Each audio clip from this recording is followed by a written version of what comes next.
Welcome to This Explainer. If you're looking to become a notary in the Empire State, or maybe you're just renewing your current commission, you definitely want to make sure you're doing everything exactly by the book. Whether your business operates near the iconic New York skyline or way up near the Capitol building in Albany, operating in New York means following a very specific set of rules. So today, we're breaking down the exact requirements for your notary commission, focusing strictly on the professional compliance facts straight from the state. So, are you looking for a New York notary bond? Honestly, if you're going through this explainer right now, there's a really good chance you're actively searching for one. You're probably trying to figure out how much the bond costs, where to buy it quickly, and how to file it with the state so you can finally get your official stamp. And you know what? That's a completely logical question to ask when you're setting up your business compliance. But, well, here is the big surprise for a lot of applicants. New York does not require a notary surety bond. That's right, zero bond requirement. New York is actually among 22 states nationwide that strictly do not mandate a surety bond as part of the official commissioning process. So you can literally put your wallet away for that specific compliance item. But that kind of begs the question, right? If they don't want a financial bond, what exactly do they want to ensure you're qualified to serve the public?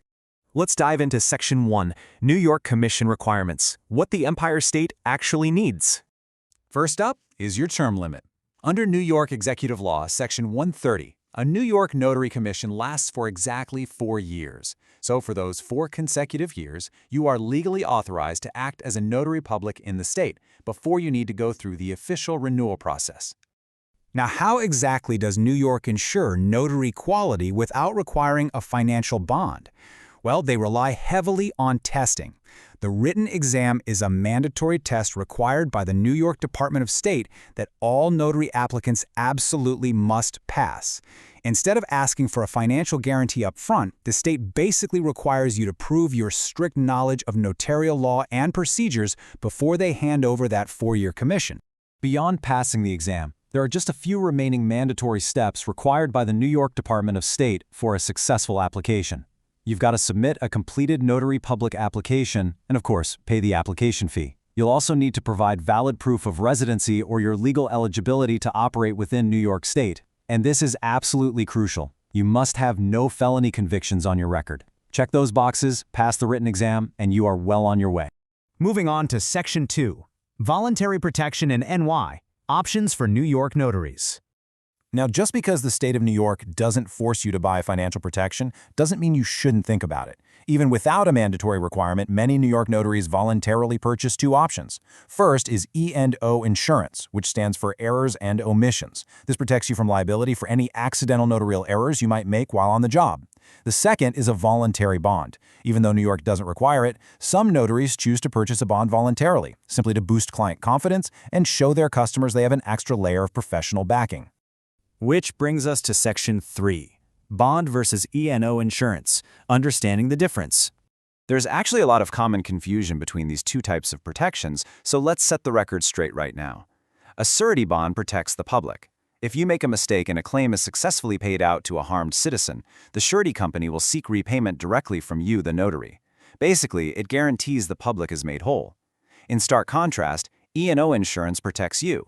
If you get sued over a professional mistake, errors and omissions coverage actually pays for your legal defense and any settlement costs. So, to put it simply, one protects the public's money while the other protects your personal assets. Let's wrap things up in Section 4, Important Compliance Details, Core Rules for New York Notaries. To summarize the absolute core compliance facts every New York notary must keep in mind to operate legally, let's look at the rules. For the surety bond requirement, the New York rule is definitively not required.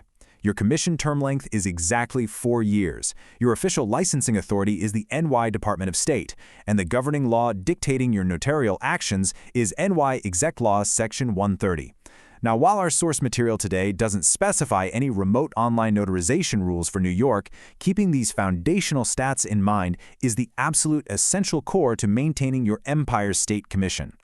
If you decide you do want to purchase that voluntary protection, or perhaps you operate businesses across multiple states that do legally mandate bonds, here is the exact next step you need to take. Get your notary surety bond quote in minutes. Apply online, fast approval, all 50 states. Head over to buysuretybonds.com. But I'll leave you with this final thought. As a New York notary entrusted to serve the public, even without a state mandate, can you truly afford to leave your personal assets and professional reputation completely unprotected? Thanks for exploring these rules with me today.